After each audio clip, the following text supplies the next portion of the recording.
всеки пети българин е беден. Според статистиката 1 милион и 600 хиляди души живеят с по-малко от 211 лева на месец.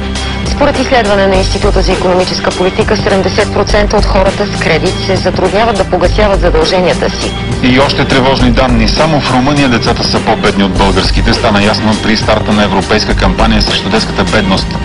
У нас над 420 хиляди мълчугани живеят бедно. Българите сме на последно място в Европейския съюз по покупателна способност, а от всички европейски страни след нас са само още 7 държави.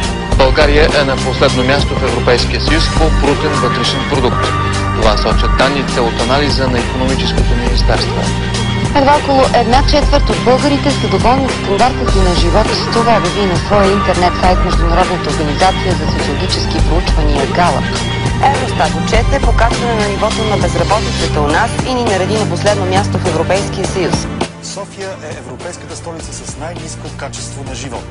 Това показва проучване на американска консултантска компания. Всичко е много скъпо. Люксембург е най-богатата страна в Европейския съюз, а България най-бедната. Това показва изследване на Европейската статистическа служба Евростат. Най-ниското почасово заплащане в целия Европейски съюз е в България. Установената минимална надница за час работа у нас е под 1 евро, а най-скъпо платен е трудът в Люксембург.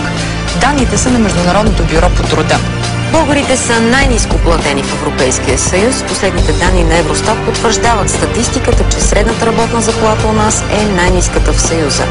Това е домът на Елена Александрова и нейния съпруг. Живеят в крайна икономия. Децата им също едва свързват двата края.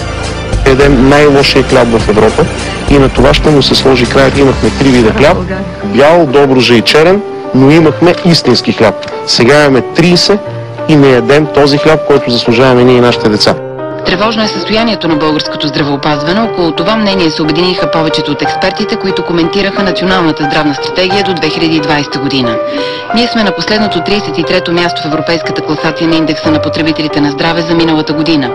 Недостатъчното финансиране е един от основните проблеми, които отчетоха експертите, като подчертаха, че в Европа се дава 2 пъти повече за обществено здраве.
В истинска битка се превърна пазаруването днес в новооткрита верига супермаркети. Заради промоциите хиляди щурмуваха магазините още в ранни зори, заделили прилични суми от поне 200 лева и въоръжени с пазарни колички. В борбата една жена пострада и беше приета в болница в Сливен. В София майка за малко да изгуби сина си. Заради наплива се наложи охраната да бъде подсилена с полиция.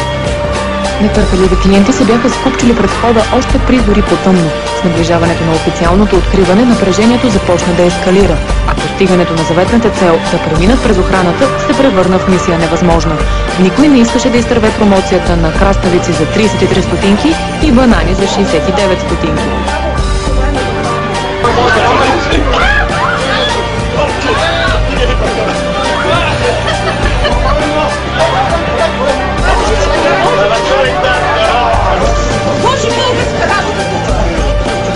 Какво стана, като ви натискат? Нямате въздух. Какво стана си на ми? Ето ви къде е. Момче ли е? Момиче ли е? Алекс!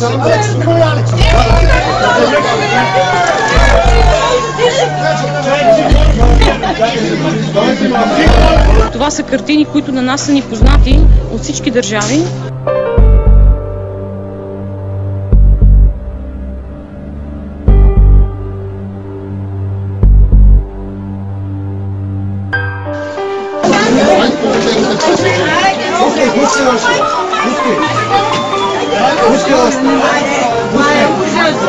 Хуни сме, хуни! Какво става? Станала е тук и само тя да се. Вие сега, че надигнате, ама буди, надигнете капака, за да може да се вада. Пак право на това. Епа няма така па да стане.